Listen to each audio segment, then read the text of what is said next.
Salut à tous, j'espère que vous allez bien. Le Barça fait match nul contre la saucisse de Francfort. C'était pas facile, ça aurait compliqué. On en parle de suite.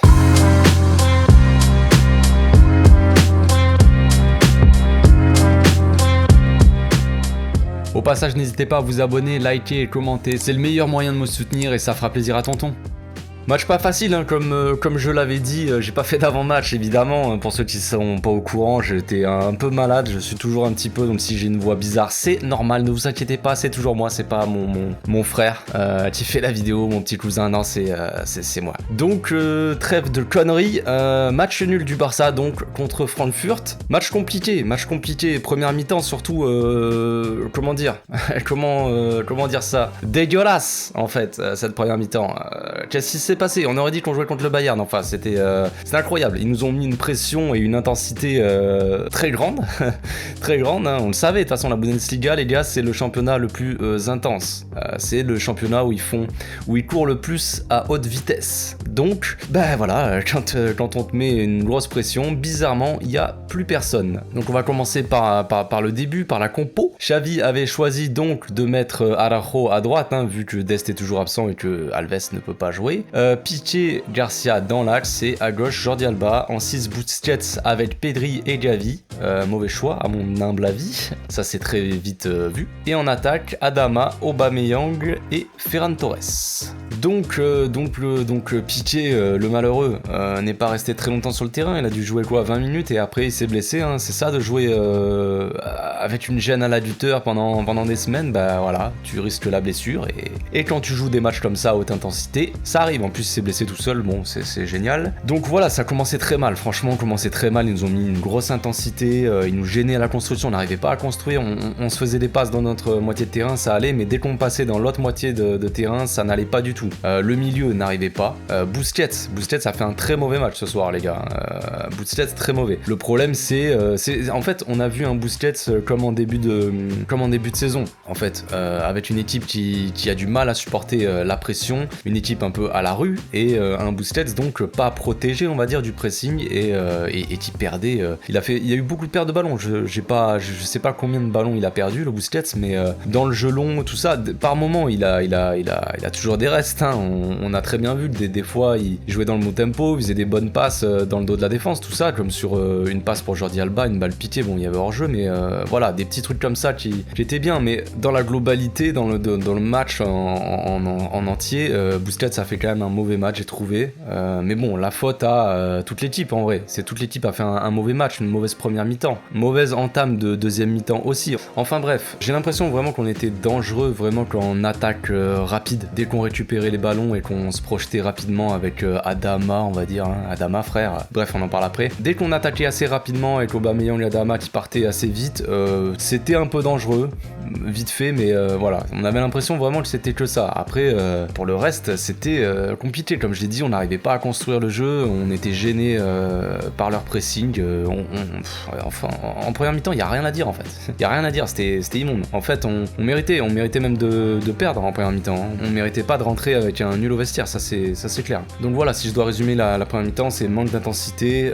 Francfort a dominé le match, pas vraiment, ok, on avait peut-être plus le ballon qu'eux, forcément, comme d'hab, mais il se passait rien, et eux, ils ont été énormément dangereux, on a failli se prendre plusieurs buts, c'était vraiment limite, hein. Heureusement qu'ils sont mauvais devant, parce que franchement, s'ils avaient cadré toutes leurs frappes, peut-être qu'on finit la mi-temps avec 1 ou 2-0 contre nous, quoi. Donc Xavi a choisi de ne pas faire de changement à la mi-temps, il se dit peut-être, vas-y, on va pas, dès que ça se passe mal, on va pas sortir Adama direct, parce qu'il ne sert à rien, clairement, sur le terrain, il se dit, on va voir, on va attendre un peu, et on va faire confiance, il n'était pas dans l'urgence, il y avait le 0-0, après tout, match aller, à l'extérieur, 0-0, il n'y a rien d'urgent pour faire des changements directs, on va dire. Donc on est reparti avec les mêmes joueurs, Adama, tout ça, Pedri, Gavi au milieu qui ne fonctionnait pas, hein. Pedri a été transparent quasiment tout le match, malheureusement. Gavi montrait un peu d'envie, mais il se faisait couper un peu en deux tout le match. L'arbitre aussi, les gars, on va pas en parler, mais vite fait un mot, frère. Non, j'ai pas envie de parler sur l'arbitre, sinon je vais l'insulter, donc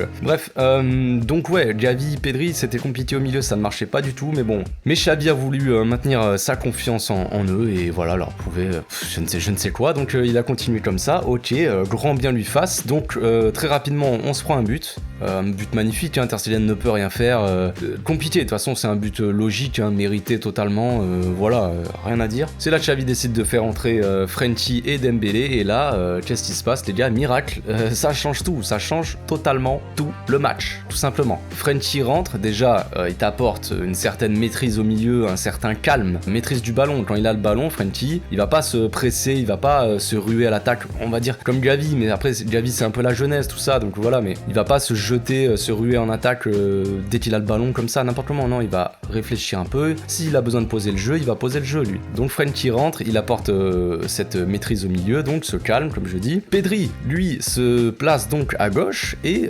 bizarrement, le Pedrito, d'un coup, il joue beaucoup mieux d'un coup, parce que Frenkie est à côté de lui. Donc je pense que pour le moment, le milieu Busquets, Pedri, Xavi, on n'est pas près de le revoir les gars, parce que ça ne fonctionne pas. Voilà, peut-être que dans le futur ça fonctionnera, je ne dis pas. Là pour le moment ça ne marche pas, ils ne sont pas complémentaires, les deux ça ne colle pas, ça ne colle pas du tout. Pedri en premier temps a été invisible, et Xavi a pas vraiment pesé sur le match de toute façon. Frenkie rentre, comme je dis, ça change tout. Dembélé rentre, ça change tout aussi. Adama a été catastrophique, hein, les gars, il n'y a pas que lui, je vais pas uniquement cracher sur lui, mais frère, franchement, Adama, frère, t'as intérêt à te bouger le cul, hein, frère, parce que là, avec les matchs tu sors, frère, tu sers à rien, tu ne sers à rien, frère. Donc là, si tu continues comme ça, mais à aucun moment le Barça va t'acheter, hein. Je sais pas à quoi il joue, je sais, quand il a démarré, Adama, quand il est arrivé, il a fait quelques matchs intéressants, les 2-3 premiers matchs, il enchaînait les passes décisives, il était percutant, tout ça, là ça devient une caricature son truc. Déjà il est quasiment pas passé du match, de temps en temps il passait, mais j'ai l'impression qu'il se centrait aléatoirement, comme Jordi Alba d'ailleurs, il a passé son match, Jordi Alba a centré là où il y avait personne, j'ai pas trop compris, Jordi Alba aussi méconnaissable, mais voilà, Adama ça ne va pas là, franchement, à chaque fois qu'il joue Adama, il a deux doigts de se faire remplacer à la mi-temps direct. La dernière fois c'était pareil, Galatasaray, même peut-être contre Naples, à chaque fois il était titulaire, il sortait à la mi-temps pour faire entrer Dembélé, parce qu'il n'apportait rien, compliqué. Donc voilà, les deux rentrent, ça change toute la physionomie du match, l'équipe d'un coup se met à dominer tout simplement, en fait, il suffit deux joueurs rentrent, et d'un coup on domine totalement le match, on est beaucoup plus dangereux, beaucoup plus percutant, Frenkie qui se projette, qui combine bien avec Dembélé, la connexion Dembélé et Frenkie ça marche très bien aussi. Donc c'est de là que vient le but d'ailleurs, hein, Dembélé qui donne la balle à Frenkie, qui fait un 1-2, double 1-2 avec Ferran Torres, qui joue très bien dans les petits espaces, et qui claque son but. C'est parfait, voilà, franchement je dirais pas, c'est pas un hold-up les gars, mais bon, voilà, je dirais que le match nul, mitigé. Je dirais pas que le match nul est vraiment mérité, hein. Franchement, vu la première mi-temps, ils auraient peut-être mérité de gagner le match. Mais bon, on va pas s'en plaindre non plus, pour moi l'arbitrage est pas vraiment un scandale, mais franchement, frère, c'est incroyable. Toutes les fautes qu'il y a eu sur nous non sifflées, je comprends pas, mais enfin bref. Les corners aussi oubliés, les balles contrées qui sortent et il n'y a pas corner.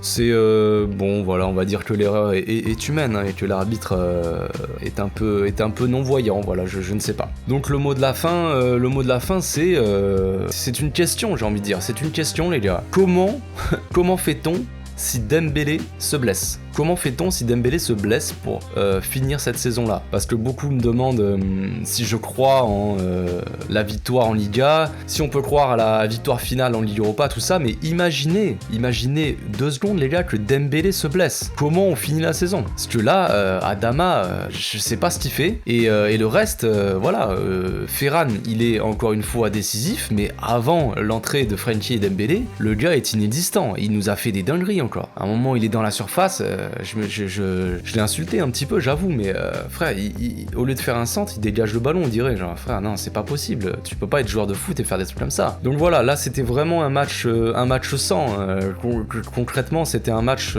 assez horrible. En tant que collectif, voilà, l'équipe a très mal joué collectivement, on a subi une trop grosse pression, une trop grosse intensité, et ça n'a pas fonctionné du tout. Xavi a rectifié un peu le tir en deuxième mi-temps, et ça a beaucoup mieux fonctionné, mais compliqué.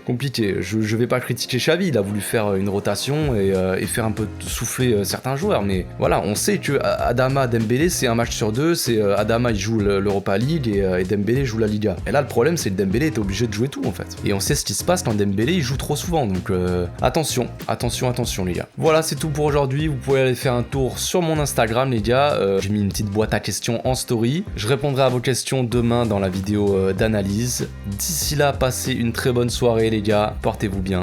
Ciao.